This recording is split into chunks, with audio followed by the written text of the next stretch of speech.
Good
to see you. Good to see you. How's your name? Good to see you. How's your How's the mood? Yeah, they're always in for a show. Understate that.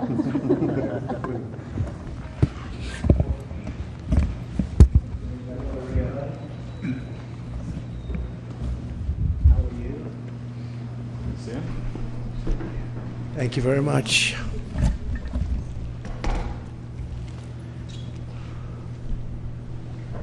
So it's an honor to be with you.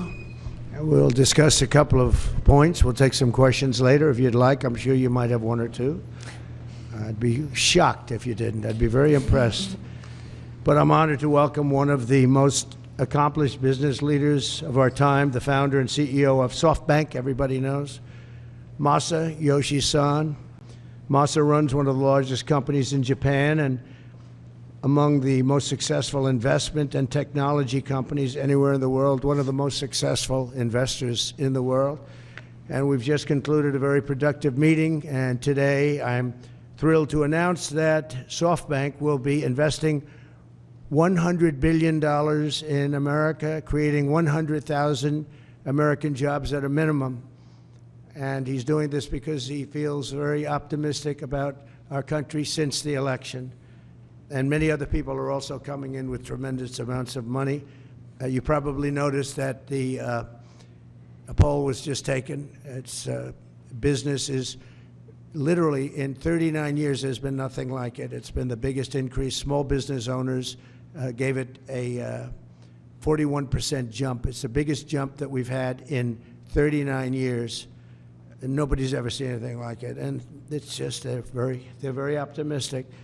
This historic investment is a monumental demonstration of confidence in America's future, and it will help ensure that artificial intelligence, emerging technologies, and other industries of tomorrow are built, created, and grown right here in the USA. One of the beautiful things about Masa is he's very much involved with emerging technology. He probably knows it maybe better than almost anybody.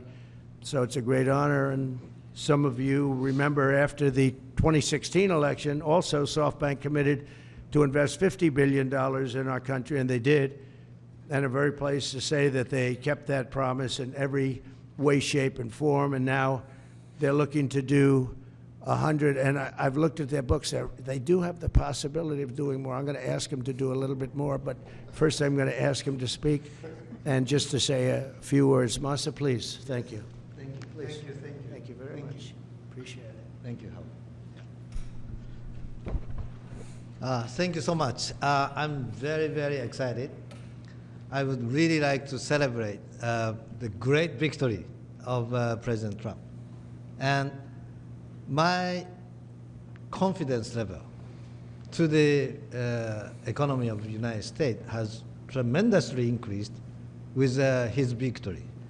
So because of that, I'm now excited to commit this $100 billion and 100,000 jobs into the United States.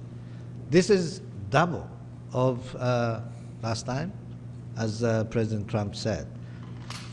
Because I say, oh, President Trump is a double down president. I'm going to have to double down, $100 billion and 100,000 jobs. This is, my confidence level, because that has doubled down. So I am truly excited to make this happen. And of course, business is important, technology is important. But one more thing I'm really hoping is that this President Trump would make the world, bring the world into peace again. That's my additional hope. And I think he will actually make it happen.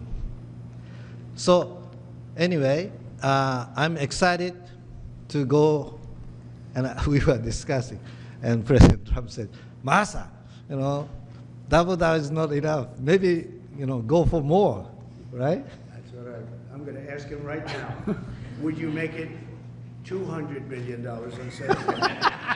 He can actually, believe it or not, he can actually afford to do that. Would you do that? Well, my promise is 100, but he's now asking to do more. I think with your leadership, my partnership with you, with your support, I will try to make it happen. That's good. All right. 200. He'll make it happen. 200 million investment. He is a great negotiator. He's a brilliant guy and did an unbelievable job, and the people of Japan and all over the world are very proud of him. They have tremendous respect for him. So when he does what he just did, and I would be surprised if it didn't go to 2. And when you say you'll try, I know you'll do it. I will really try. Yeah. And I need your support, though. You'll have my support. All right. You'll have our country's support. Oh, fantastic. Thank you, Masa, very much. Fantastic. Appreciate it. Thank you. Thank Do you. you want to Great say hello event. to the people of Japan who are all watching? Well, I'm sure our people in Japan are proud to make the partnership of U.S. and Japan be stronger. And I'm very excited to make this happen. Thank you very much. Thank you, Masa. Thank you. Thank you. Thank you. Thank you. Great job. Thank you. It's amazing. It's a great gentleman, a great leader, and a great investor. So to have that offer made, and we have so many companies coming in now that will be announcing, or that will announce themselves. We don't have to be with them to do it, but they'll be announcing. And as I said, small business optimism took a 41-point jump.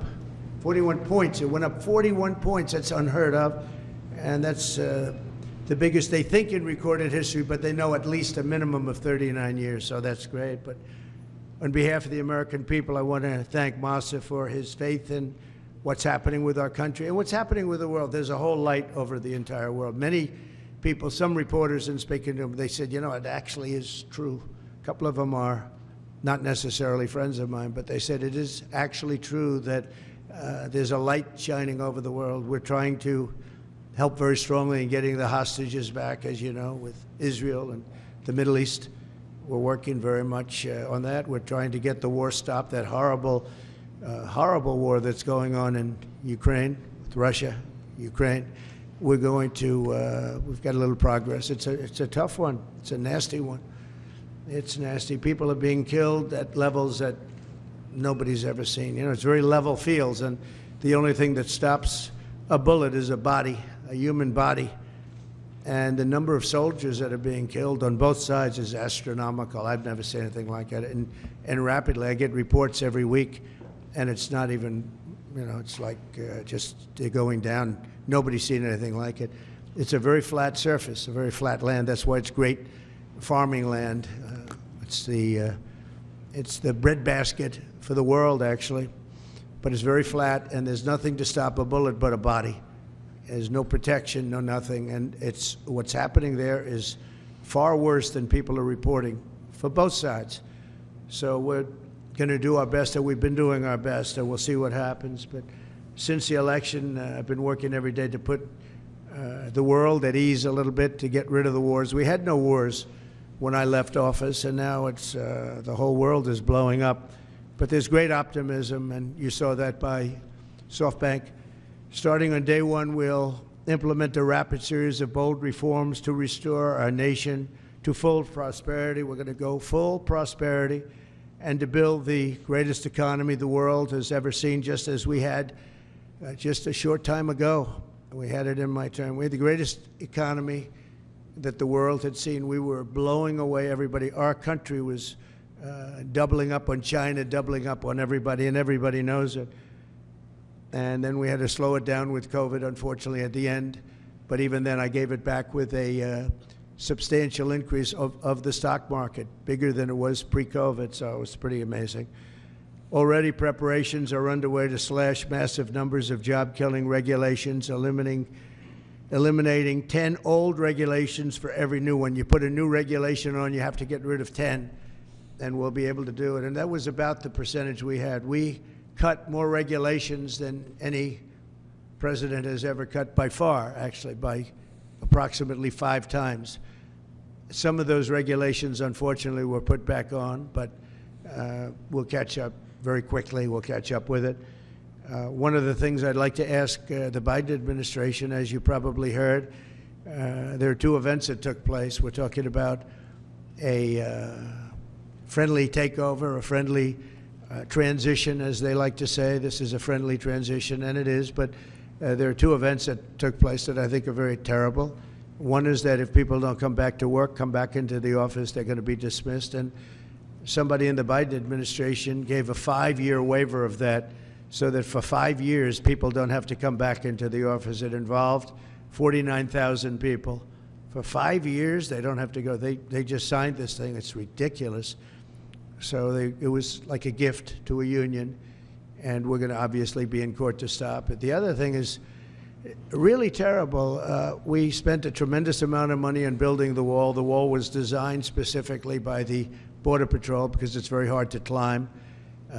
They need to have see-through. They need it to be steel because you can't cut. It's very powerful steel. It's very hard steel. It's a special type of steel, but very, very hard to cut.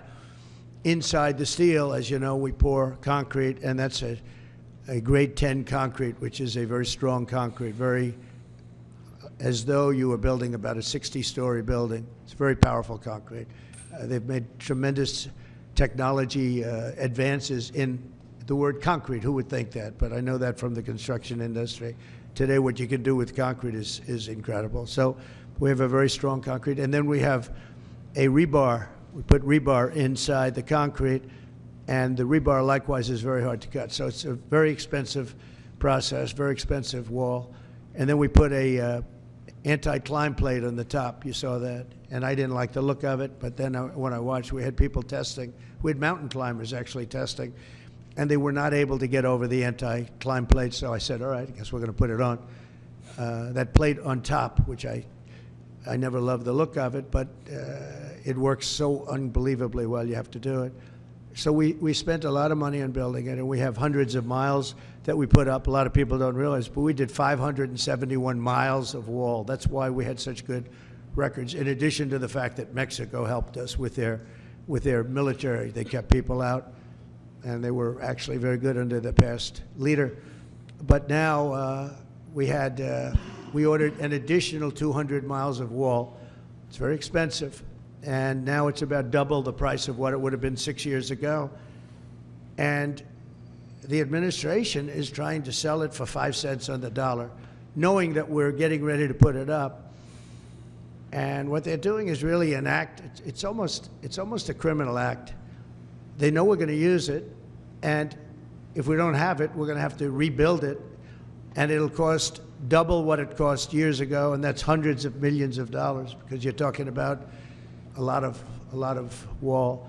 I built much more than I said I was going to build, but then after it was built, I said, you know, we can do some more, because it's sort of like water, people flow through, and that will pretty much really take care of it. And what happened is they just, as you see, they're trying to sell it for 5 cents on the dollar, and that's really, that has nothing to do with a smooth transition. That has to do with people really trying to stop our nation. And all it means really is that we're going to spend hundreds of millions of dollars more, not even talking about the time. The time would be pretty long, but we'll spend hundreds of millions of dollars more on building the same wall that we already have.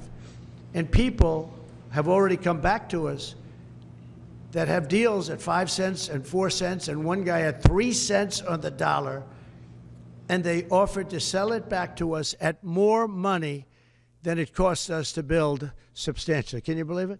So they make a deal with the United States to buy it for pennies, and then they call us and they say, do you want to buy it back? We'll sell it back to you for hundreds of dollars a foot. Hundreds of dollars, from pennies to hundreds of dollars a foot. And we can't let this take place. Now we're going to go. I spoke with the Attorney General of Texas. I spoke to the senators of Texas. I spoke to a lot of people, and hopefully they'll be able to stop. We're going to be, having a restraining order. But just think about how ridiculous it is. And this is just people that don't want this country to succeed. And this has nothing to do with Democrat or Republican. This has to do with common sense. We won on common sense, and this is maybe one of the most egregious examples I've seen. So the people that are buying it or trying to buy it are trying to make a deal with us to sell it back at hundreds of times more than we paid. And this is all because the Democrats. So I'm asking today Joe Biden to please stop selling the wall. We're going to use that to create a strong barrier, and it worked. That's why our numbers were so good. It really worked, and it worked well. And it's very expensive to do. And I'm asking Joe Biden to stop his people from giving it away. It's something that people can't even believe is happening. So hopefully Joe will be able to stop it. We'll soon unleash American energy, and this will be done at levels not seen before, issuing quick approvals for pipelines, drilling, and other infrastructure. It'll be clean energy, and we'll bring in the price of electricity, and we're going to bring it down fast. We're also going to create clean coal. Clean coal is something that has really taken over. We have coal that will last for over 1,000 years. We have so much coal, and with a process, it becomes clean coal. It's very powerful energy, unlike wind. It's very, very powerful, and we're going to be doing a lot of clean coal for the people of West Virginia and others, Wyoming, so many states. We have great states, and they'll be happy to hear it. But we're going to be very much into clean coal. I don't ever use the word coal. I use the word clean coal. And I'll keep my promise to pass historic tax cuts for American families, workers, and businesses that create jobs in America.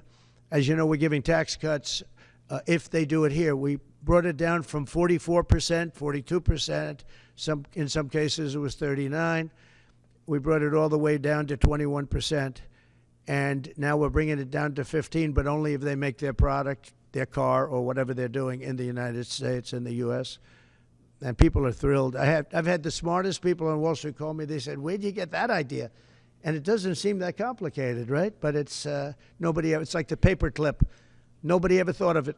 One guy thought of it. Everybody looked at it. They said, wow, that was a good idea. Why didn't I think of it?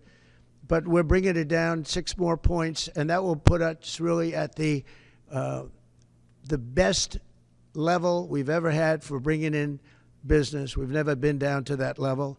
We'll be among the lowest taxed states, and a lot of businesses are going to come in. Between that and our taxing and tariff policies, we're going to have business like nobody's ever seen in this country before. That's why we're having a 41-year record in optimism from small businesses and big businesses.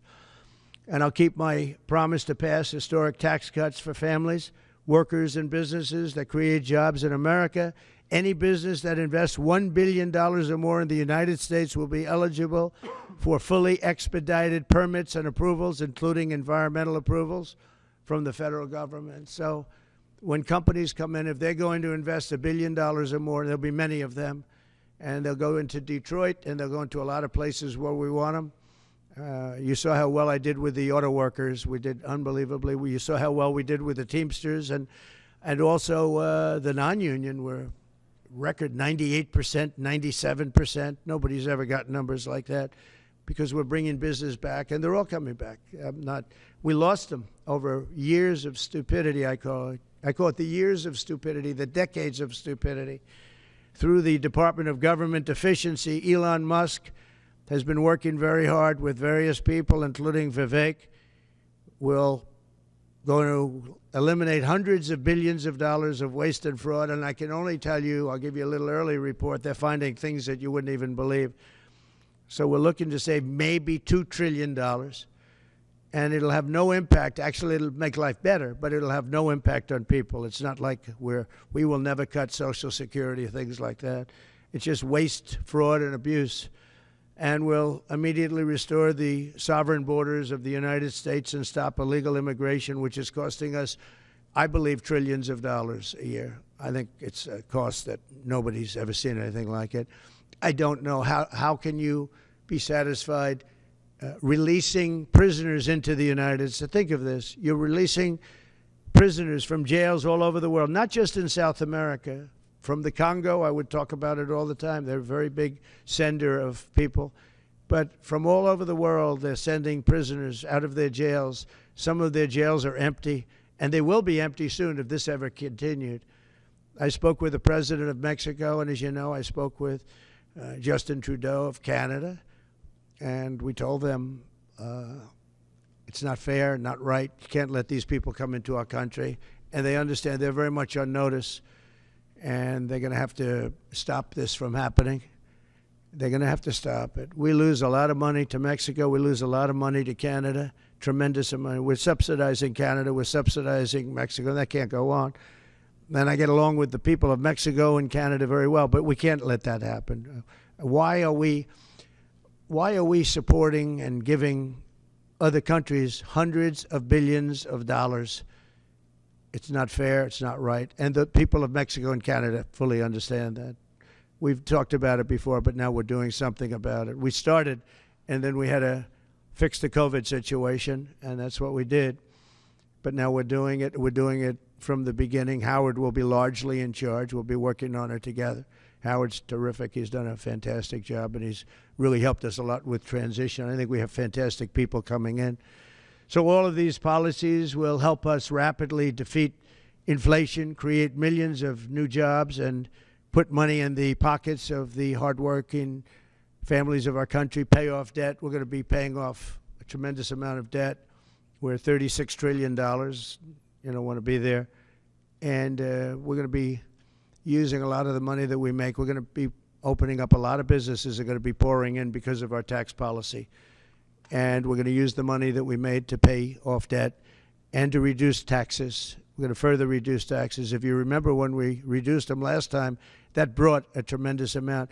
We brought it down to 21%, and that was the biggest tax cut in the history of our country. And nobody ever thought this would happen, but this is what's supposed to happen. We actually ended up taking in more revenue at 21 than we did at 40%, which was pretty amazing. But this will be the most exciting and successful period of reform and renewal in all of American history, maybe of global history. The golden age of America, I call it.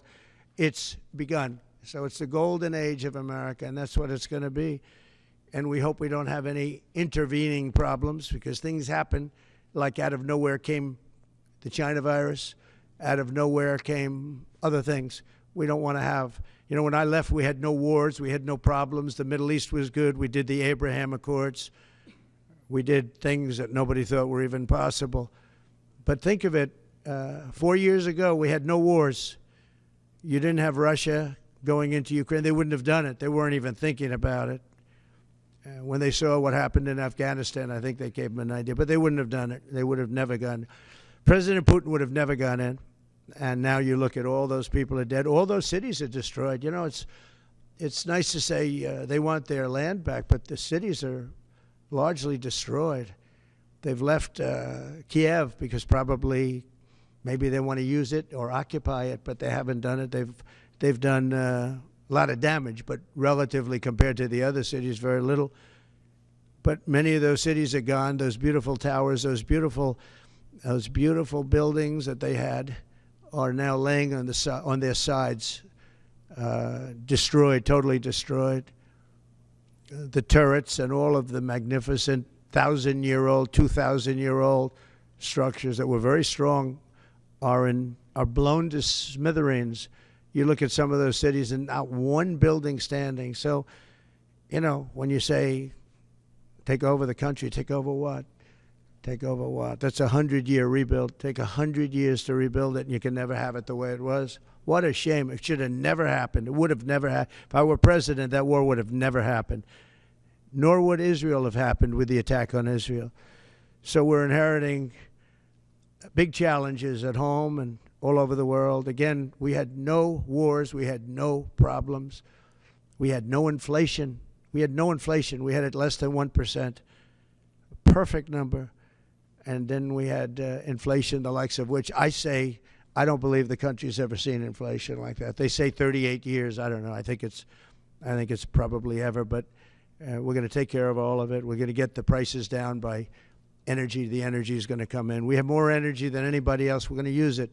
We don't have to buy energy from Venezuela when we have 50 times more than they do. It's just insane what we're doing. So we will not rest until America is richer, safer, and stronger than it has ever been before. And we have a big head start. Last time we didn't. And last time we didn't know the people. We didn't know a lot of things. But by the time we got it up and going, it was incredible. Again, we built the greatest economy in history for that period of time. And we'll do it again, I believe, substantially more so. Because we understand, number one, the people of Washington.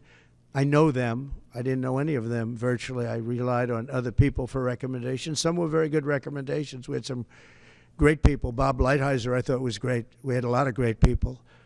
And but we had some people that I wouldn't have used in retrospect, and now I know them better than anybody, better than they know themselves. So once again, I'd like to thank Masa for what he's done with that investment, which will end up being $200 billion, I believe.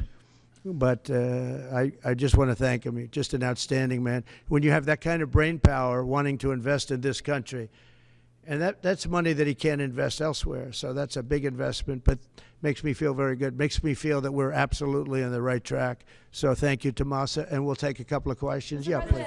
Jeff. Mr. President, you mentioned the wars.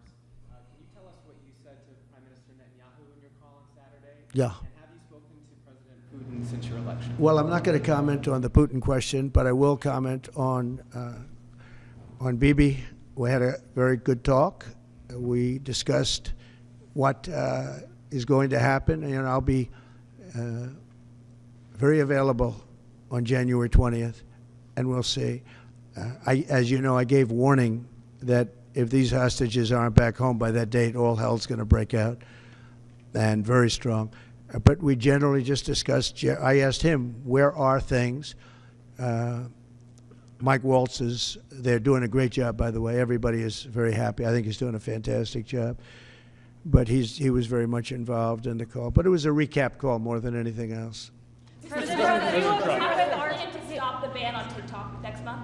Who? How do you plan to stop the ban on TikTok next month? We'll take a look at TikTok. You know, I have a warm spot in my heart for TikTok because I won youth by 34 points.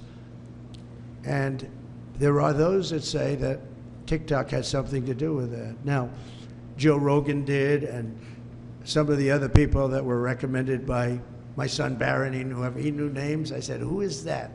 Tell me, who's that? Dad, you got to be kidding. I can't believe you don't know. And I did those interviews, and it was actually sort of cute, if you want to know the truth. But we did them, and that had an impact. But TikTok had an impact, and so we're taking a look at it. But you know, we won youth. Republicans are always 30 points down in youth. I don't know why, but we ended up finishing.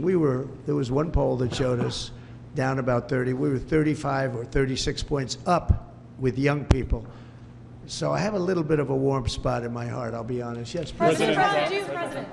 Are you entertaining the idea of preemptive strikes against Iran's nuclear facilities? Against who?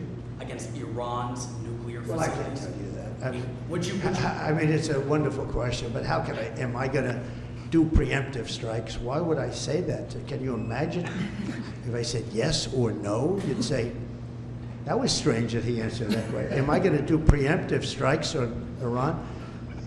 Is that a serious question? How could I answer a question like that? Can I ask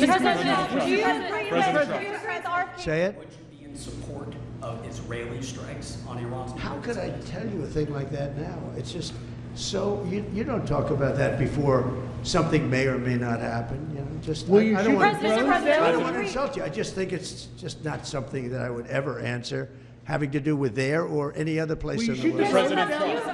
President Trump. Time magazine interview. Can I ask, just clearly, do you believe there's a connection between vaccines and autism?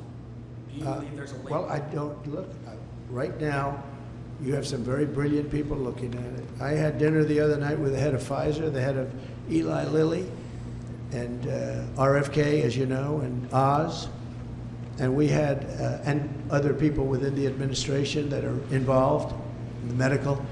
And we're looking to find out, you know, if you look at autism, so 30 years ago we had, I've heard numbers of like 1 in 200,000, 1 in 100,000. And now I'm hearing numbers of 1 in 100. So something's wrong. There's something wrong. And we're going to find out about it. What about the president?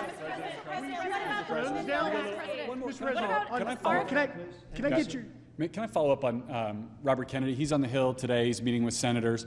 What do you say to people who are worried that his views on vaccines will translate into policies that will make their kids less safe? No, I think he's going to be much less radical than you would think. I think he's got a very open mind, or I wouldn't have put him there. He's going to be very much less radical.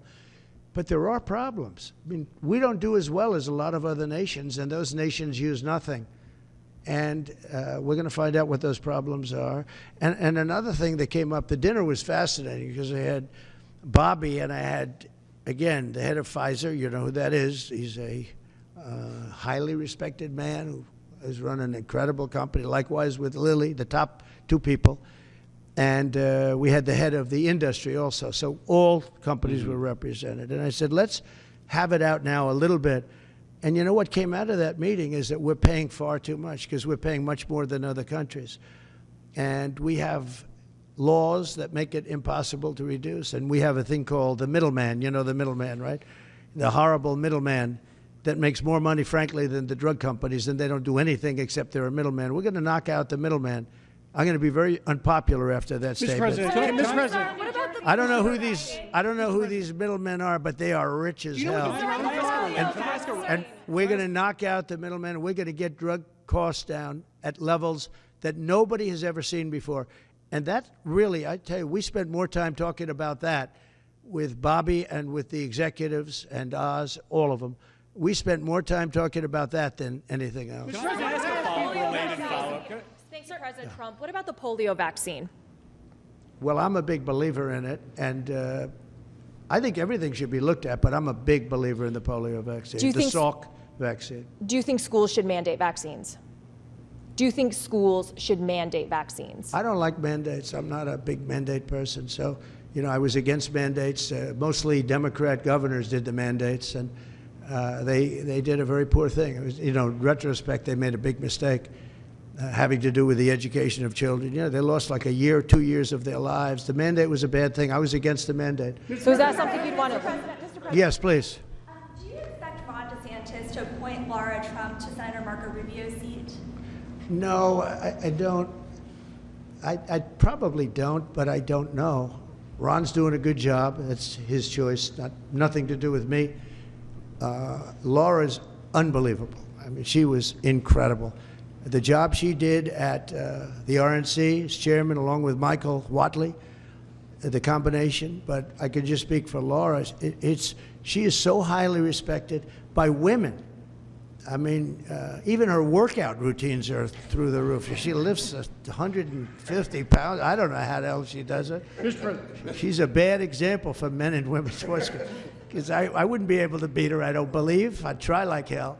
But no, she's an incredible woman. And, you know, it's funny, people oftentimes talk about nepotism. I never had, when I put her there, people said, how did you get her to do it? You know, she could have run for the Senate in North Carolina. Ted Budd would be the first to say, and he wouldn't have run. Nobody would have run. And she just said, no, I want to really focus on my children. When the election, and my family, she has a great family. When the election started getting closer, I asked her, would she go to Washington and work on the, you know, as chairman of the committee along with Michael Watley. And they did such an unbelievable job, especially on cheating. They stopped it, or at least they stymied it. Too big to rig. And we won in a landslide. You know, we won tremendously. She did an amazing job. Now Ron is going to have to make, because Marco has been really a star already. And we haven't started, but, you know, we see signs of from some people, or very early, we see signs of stardom, and Marco has done incredibly. He's sort of born for it. It was such an easy decision. The Marco decision was such an easy, but he leaves a vacancy in Florida, and Ron's going to have to make that decision, and he'll make the right decision. I also know that Laura's got so many other things. I mean, she's got so many other things. People want her to be on television. They want to give her contracts. You know, her predominant thought is our country and her family. Those are her thoughts. But she's got so many other things that she's talking about. Mr. President. He'll make the right decision. Mr. President. Should senators who oppose your nominees, your cabinet nominees, should they be primary? If they are unreasonable, I'll give you a different answer, an answer that you'll be shocked to hear. If they're unreasonable, if they're opposing somebody for political reasons or stupid reasons, I would say has nothing to do with me. I would say they probably would be primaried.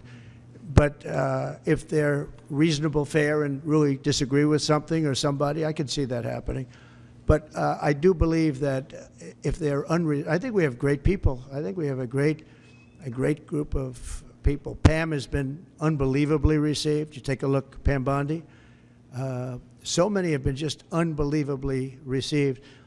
I think Pete Hegseth is making tremendous strides over the last week. He's going to be great. Look, he went to Princeton, he went to Harvard, he was a great student there, but he really was, from the first day I met him, all he wanted to talk about was military. He's just a military guy. I think it's a natural. This was my idea. And, you know, Pete Hegseth gave up a lot because he was going big places in Fox, big places, a lot of money, and he didn't even hesitate. When I said, do you want to do this? He said, absolutely. I said, you know, if it doesn't work out, you'll never have the opportunity that you have right now in terms of the world of entertainment or business, whatever you want to call it. You'll never have that opportunity again. In fact, it could be just the opposite because it's nasty out there. He said, I don't care. I have to do it for my country. He gave up a tremendous amount. If this didn't work, it would be a tragedy. Because, but that's what he loves. He loves the military. I never talked to him about anything else. He'd talk about the military. He'd come to see me about a soldier that was unfairly treated, and could I help? That's the only thing I virtually ever talked to him about. And I always remembered it. I've seen him many times, and I don't think I've ever had a subject on anything other than military with him. That's where his love is.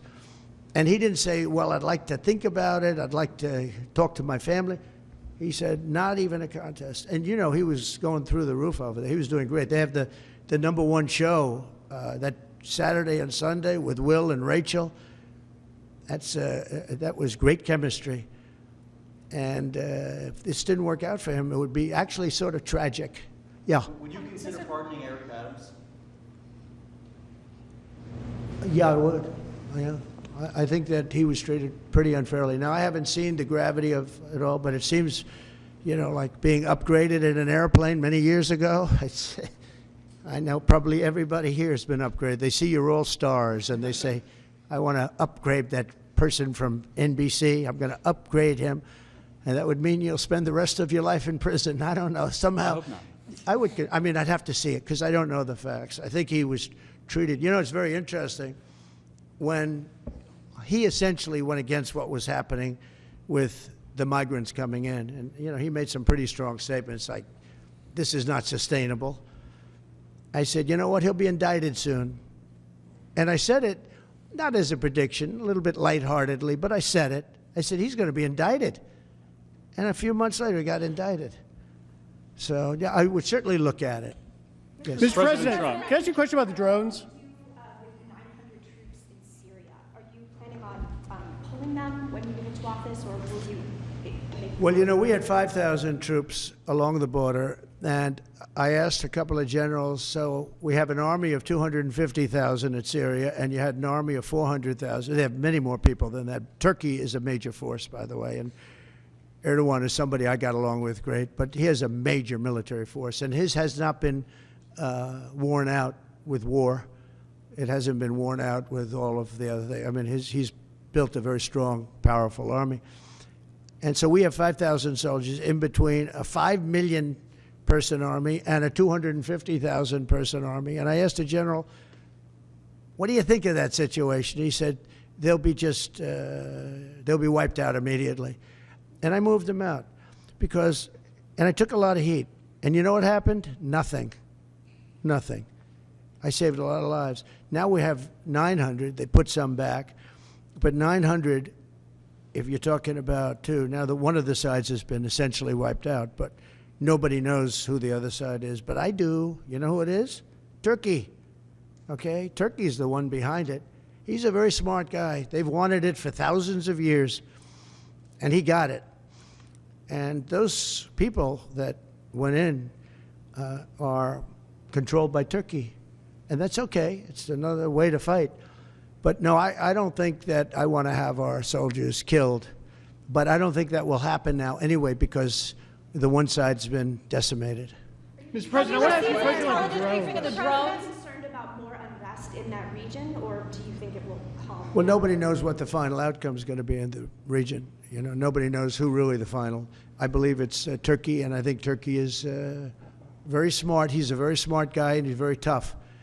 But Turkey did an unfriendly takeover without a lot of lives being lost. I can say that Assad was a butcher. What he did to children.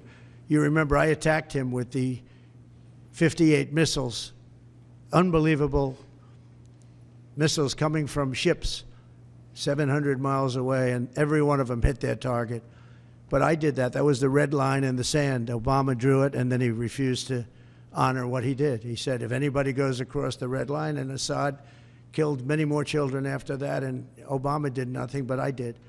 I hit him with a lot of missiles. In fact, President Xi was sitting here the night he was in that dining room having chocolate cake. Remember the famous chocolate cake?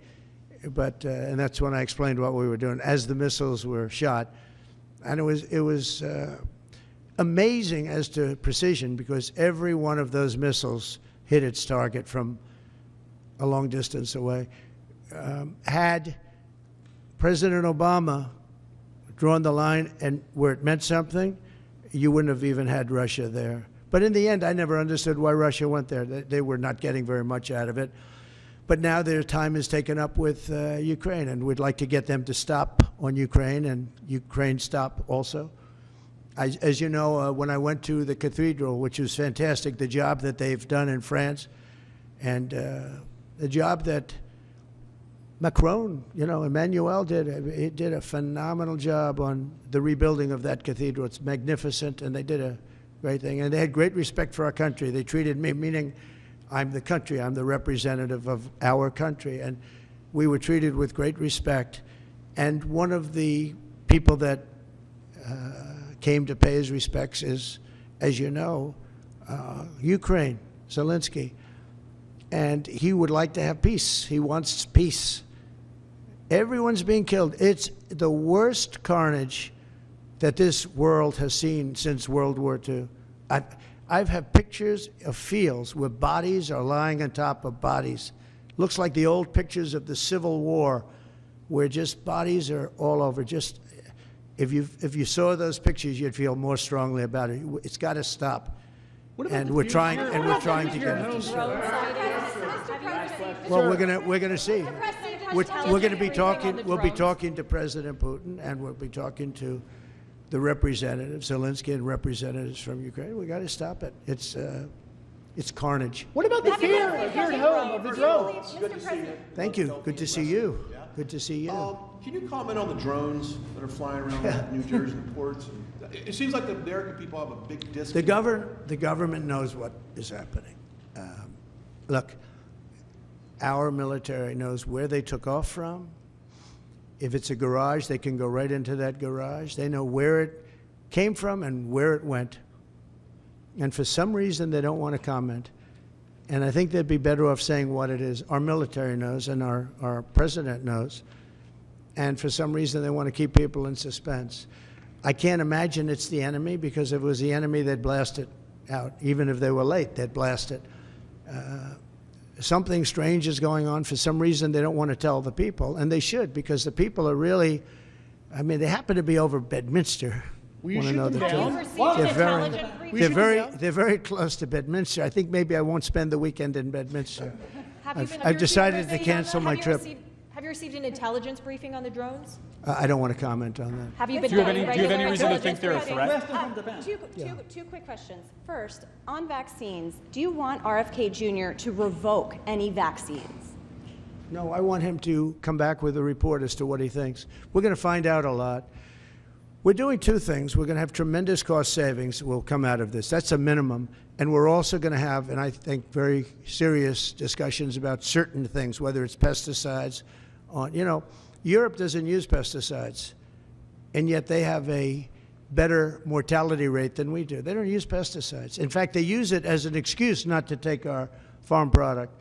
We spend billions and billions of dollars on pesticides, and something bad's happening. Again, you take a look at autism today versus 20, 25 years ago. It's like not even believable. So we're going to have reports. No, nothing's going to happen very quickly. I think you're going to find that Bobby he's a very rational guy. I found him to be very rational. No, nothing, you're not going to lose the polio vaccine. That's not going to happen. I saw what happened with the polio. I have friends that were very much affected by that. I have friends from many years ago, and they have, obviously, they're still in not such good shape because of it. And many people died. And the moment they took that vaccine, it ended. Dr. Jonas Salk did a great job, so I don't anticipate that at all. But we're going to look into finding why is the autism rate so much higher than it was 20, 25, 30 years ago. I mean, it's 100 times higher. There's something wrong, and we're going to try finding that. We're also going to find out why are we paying more than other countries. And we were in the process of doing that through transparency and other things. We were doing a good job in that first term, and we brought it down. We got the $35, all of the different things. We got, we were the ones that got all of that done. Every one of those things, we got them done. I said, I hope I win, because otherwise somebody's going to take a lot of credit for what we did. But now what happens is we're gonna have a big conversation on price. Why is it that Germany and UK and other countries are paying so much more for the same box of medicine made in the same plant? Why is it that we're paying many times more? And I know the answer, because our government didn't do what they were supposed to do. And what I put in place was terminated unexpectedly by the Biden administration, and they shouldn't have terminated it. It would have had a huge impact. And Mr. President, one quick question. On Ukraine, you mentioned that some of the areas are already decimated. Do you believe that Ukraine should cede territory to Russia? Well, I'm going to let you know that after I have my first meeting. But a lot of that territory, when you look at what's happened to those, I mean, there are cities that there's not a building standing. It's a demolition site. There's not a building standing. So people can't go back to those cities. There's nothing there. It's just rubble. Just like when I knocked down a building in Manhattan, which is actually, this is worse, actually, because we do it step by step. This thing has just got demolished. And by the way, in those buildings are many people. Many people were in those buildings. You know, when they say the number in Ukraine is going to be a much higher number of death, is going to be a much higher number than you're hearing. You know, they're big buildings. That's what I did very well. And these are very long buildings. They're 15 to 20 stories high. They're massive buildings. I was surprised at how big. And they're flattened like a pancake. 1 or 2 bombs hit them and they just collapse. And they'd say, nobody was hurt. Well, nobody knows who was in those buildings. There were a lot of people in those buildings. They're going to find that when they start doing the removal. Many more people are being killed in the Ukraine war with Russia than is being reported, and that includes soldiers. The soldiers are being, it's a carnage that we haven't seen since the Second World War. It's got to be stopped. And I'm doing my best to stop it. Yeah, please, go ahead. You had a meeting with Mrs. Abe yesterday, but Japanese Prime Minister... Mrs. Abe, yeah. And Japanese Prime Minister Ishiba is hoping to have a meeting anytime soon. I will do that. In fact, I sent him a memento. I sent him a book, the Prime Minister. But Mrs. Abe was very close with our First Lady, with Melania, and she loved Melania's book. And she called and wanted to know if she could have... I was very close to the Prime Minister, Shinzo Abe. He was great. He was a great man. And his wife wanted to know if it would be possible to have dinner. And it was just out of respect to Shinzo. And yes, I'd love to see the Prime Minister, and we will do that. I actually sent him a book and some other things for him through Mrs. Abe. Will that happen before the inauguration day? It could. If they'd like to do that, I would do that, yeah. Sir, President Trump, just have you no, I have great respect for the, for the position, and if he'd like to do that, I'd be here. Mr. President, did you have the border that Ambassador to Japan will be George Glass? Is that your final decision? Highly respected man. That's right. Highly respected. He's been an ambassador before. Did a fantastic job. We consider Japan very important. He's very highly respected. Okay, couple of Which other world leaders have you invited to the inauguration? Which other world leaders have you invited to the inauguration? The world leaders are calling me, and some Are they really coming? would like to meet. No, I mean literally, they're calling me, and I'll be seeing some of them. I think it's rude not to. I mean, it's hard to say I'm not going to see you, and I've spoken to way over 100 where they called to congratulate on not only the election but the size of the election, the extent of the victory, and they were great. I mean, I spoke to over 100 countries. You wouldn't believe how many countries there are. And I'm trying the best I can to get back to everybody, but there are a lot of countries, and every one of them, literally everyone called, and it was very nice. So, yeah, I'd see some if some felt it was an emergency. I've seen, as you know, I've seen President Zelensky. He came to France while I was there for the cathedral opening. They actually had about 70 presidents and prime ministers, and in one case, a king, we saw some great people. I also met with William, and I was very impressed by William. I think William is terrific. I was very impressed by William. As you know, I met with him, too. Are you just President Trump, the border, please, sir? question about that. Did you invite Zelensky to the inauguration? No, but if he'd like to come, I'd like to have him. I mean, I didn't invite him, no. Are you disappointed Trump, China can I ask you a Xi question can't about come to the inauguration? Are you disappointed that China Xi won't be at the inauguration? I don't know that he won't be at the inauguration. I mean, I haven't really spoken to him about it. I don't know that, actually. I would say that if he'd like to come, I'd love to have him. But there's been nothing much discussed. I have had discussions with him, letters, et cetera, at a very high level. You know, we had a very good relationship until COVID. COVID didn't end the relationship, but it was a bridge too far for me. But if he'd like to come, I'd certainly be. He hasn't, just so you understand, he hasn't said one way or the other. Because a lot of people say he won't come, he will come. People think he will come, he won't come. It's something we barely discussed, just about didn't discuss. But I have had, especially through letters, some very good conversations. Have you had conversations with Venezuela? You know, because China and the United States can together solve all of the problems of the world, if you think about it.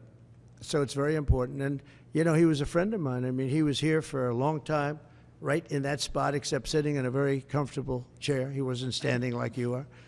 But we spent hours and hours talking. And, you know, he's an amazing guy. Have you spoken to Venezuela? The press hates when I say that, but he's an amazing person. Have you spoken to anyone in Venezuela, sir? On the border. On the border. If I could just ask you on the border. Hold on one second, Gary. Real quick. United Healthcare shooting, the I think shooting of the it's CEO. terrible. Can you give us your thoughts about that? And what do you make of the reaction I think around it's the terrible. suspected shooter? Does that tell you anything about how people I think it's a about healthcare? terrible thing. I think it's really terrible that some people seem to admire him, like him. And I was happy to see that it wasn't specific to this gentleman that was killed. It's just an overall sickness as opposed to a specific sickness. That was a terrible thing. It was cold-blooded, just a cold-blooded, horrible killing. And how people can like this guy is, that's a sickness, actually. That's really very bad, especially the way it was done. It was so bad, right in the back. And very bad, thing like that, you can't believe that some people, and maybe it's fake news, I don't know. It's hard to believe that that can even be thought of, but it seems that there's a certain appetite for him. I don't get it. Yeah, please. Could you just comment on? I want to expand on the defamation lawsuits. Could you see moving that to other people with individual platforms, social media influencers, people that... Or newspapers, yeah. Yeah. Yeah. Oh, I do. I think you have to do it because they're very dishonest. We need a great media. We need a fair media. We need, it's very important. And we need borders. We need walls, but we need borders, and we need fair elections.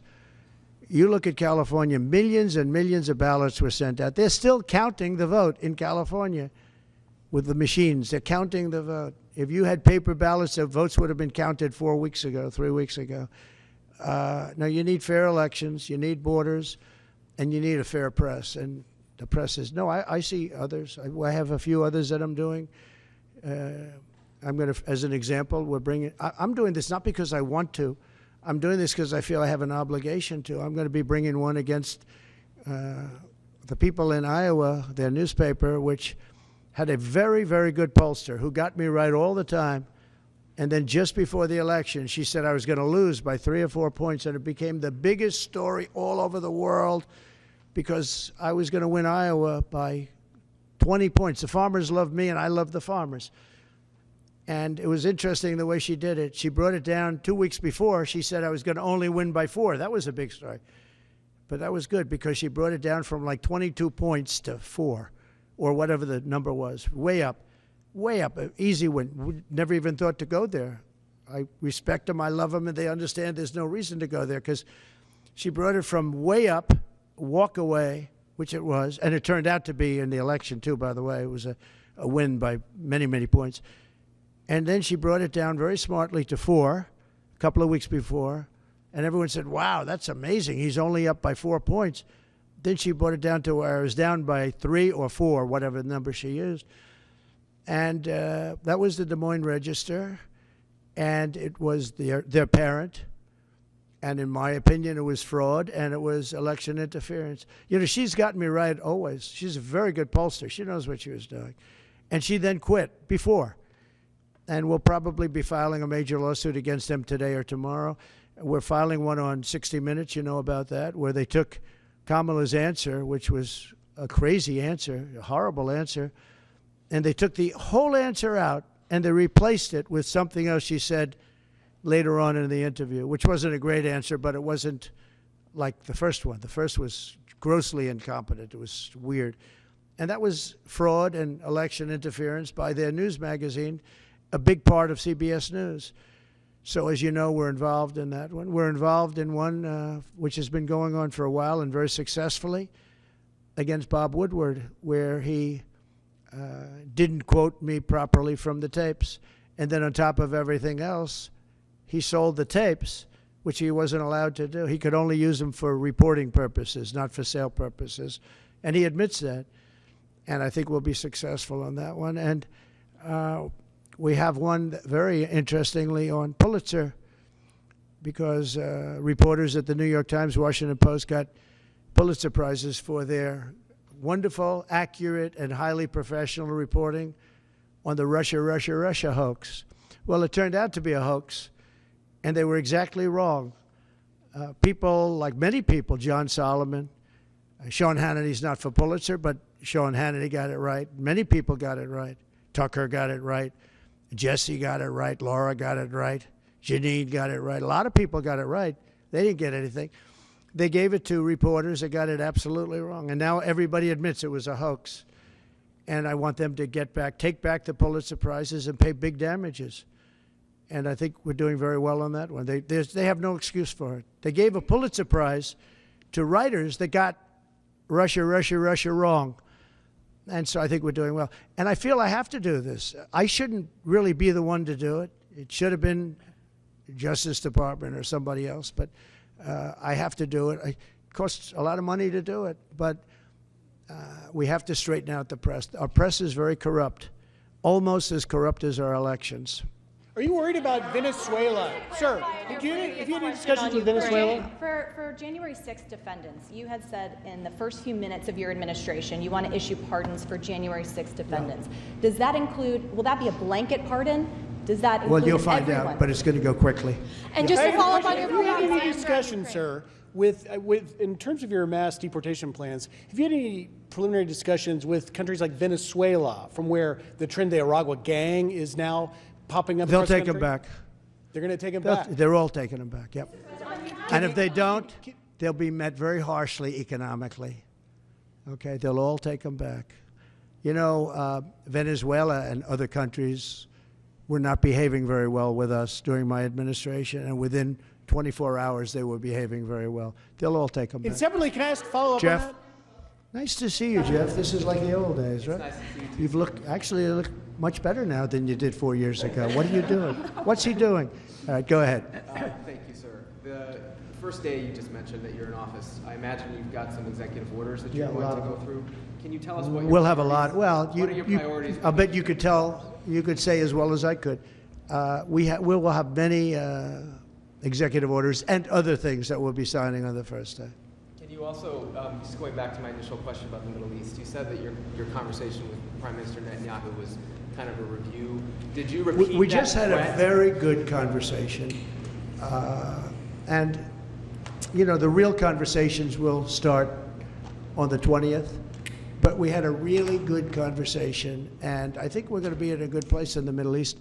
I think the Middle East will be in a good place. I think actually more difficult is going to be the Russia-Ukraine situation. I see that as more difficult. When you say there will be I don't think they should have allowed missiles to be shot 200 miles into Russia. I think that was a bad thing. And that brought the Koreans in, you know, North Korea, another man I get along with very well. I'm the only one that does. But that did a lot of bad things. I don't think that should have been allowed. Not when there's a possibility, and certainly not just weeks before I take over. Why would they do that without asking me what I thought? I wouldn't have had them do that. I think that was a big mistake they made. Will you reverse that decision when you're in office? To let those I might, yeah. missiles be I thought it was a very stupid thing to do. And when you Do say you have any that- reaction just to one last one on Lacrosse? this. When you say that there will be hell to pay if the hostages are not released before January 20th, what does that mean? Well, they're going to have to determine what that means. But it means it won't be pleasant. Mr. President, It's not, how was your meeting? it's not going to be pleasant, yeah? How was your meeting with Apple CEO Tim Cook, and did you talk about tariffs in that meeting? Meeting with who? Apple CEO Tim Cook. I did have dinner with Tim Cook. I had dinner with sort of almost all of them, and the rest are coming. And this is one of the big differences, I think, between, we were talking about it before, one of the big differences between the first term. In the first term, everybody was fighting me. In this term, everybody wants to be my friend. I don't know. My personality changed or something. But I had, as you know, I had Sundar from Google, but I also had Sergey. Nobody reported that. Sergey is the owner, the primary owner, along with his friend, as you know. And Sergey was here also. I can't believe you didn't pick that one up. Nobody picked that up. But I will tell you, no, it's a big difference. The big difference is that the first time everybody was fighting me on all fronts, and we had a great administration. We got the biggest tax cuts in history, rebuilt the military. Too much of it was given away to Afghanistan, stupidly given away, horribly given away. I think that's one of the reasons that Putin went in to Ukraine when he saw the stupidity of Milley and these guys. They're stupid people, very stupid people. If they didn't do such a bad, we were pulling out of Afghanistan, but I would have pulled out with dignity and strength. They wouldn't be having parades, I guarantee you, showing our equipment that they left behind, because we weren't going to leave any equipment behind, not 10 cents. We were going to take every screw and every bolt. Yeah, the biggest difference is that people want to get along with me this time. Well, they've gone through 4 years, and, it wasn't easy for me, but it wasn't easy for them either. And that's a great thing, though. Getting along is a great thing. So Tim Cook was here. I think he's done an incredible job at Apple, and he talked about the future of Apple. It's going to be a bright future. But we have many others also, and not in that business. And we do have Jeff Bezos, Amazon, coming in sometime during the week. I look forward to that. We have a lot of great executives coming in. The top executives, the top bankers, they're all calling. And honestly, in the first time, I don't know what it was. It's like a complete opposite. In the first one, and the press has covered that fairly, actually, for a change. The first one, they were very hostile. And maybe it was my fault, but I don't really think so. They were just very right from the beginning.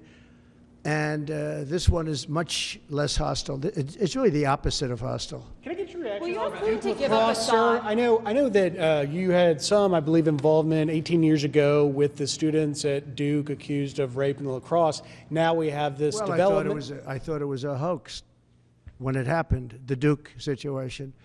I didn't believe the woman, as you know, and they destroyed the lives of these kids. They destroyed, and I don't care what they got. Their lives have been destroyed. Their lives have been shortened by what took place. And now the woman admitted that it never happened.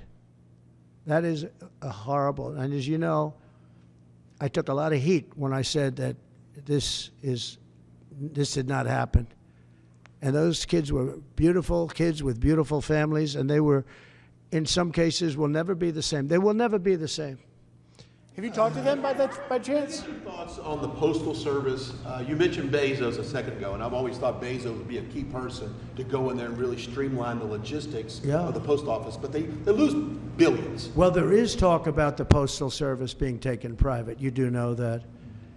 Not the worst idea I've ever heard. It really isn't. It's a lot different today with between Amazon and UPS and FedEx and all the things that you didn't have.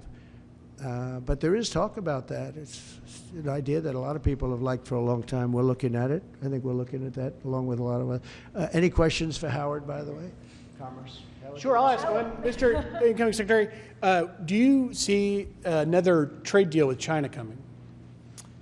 I think the president... That's a tough one, right? Yeah. Oh, it's easy for me. You're sitting next to me, so it's okay. No, the president has very clear agenda for tariffs. And I think reciprocity is something that is going to be a key topic for us. How you treat us is how you should expect to be treated. Would you like to weigh in, sir, on that? You said it so well, reciprocal. If they tax us, we tax them the same amount. They tax us, forgetting just for a second about the word tax, they tax us, we tax them. And they tax us, almost in all cases, they're taxing us, and we haven't been taxing them. Is that deal already underway? Is there a deal already underway with respect to that? Let's just say this, we're going to make great deals, and we have all the cards. And until I came along, don't forget, and Howard was going over the numbers with me last night, we took in $600 billion and more in taxes and tariffs from China. No other president took in 10 cents, not 10 cents, not 10 cents. And no, we're going to be doing things. We're going to be treating people very fairly. But the word reciprocal is important, because if somebody charges us, India, we don't have to talk about own, if India charges us 100%, do we charge them nothing for the same? They send in a bicycle and we send them a bicycle. They charge us 100 and 200. India charges a lot. Brazil charges a lot. If they want to charge us, that's fine, but we're going to charge them the same thing. That's a big worried thing. about And you know what? The senators, some of them aren't necessarily business people. When I give that to them, they say, that sounds fair to me. Are you concerned that tariffs might hurt the stock market rise that you have seen and the economy more broadly? Make our country rich. Tariffs will make our country rich. But won't they raise prices? Properly used. Will make, no, well, I didn't have any inflation, and I had massive tariffs on a lot of things. We put tariffs on steel. If I didn't put tariffs on steel, 50% and more, they were dumping steel in, China and others.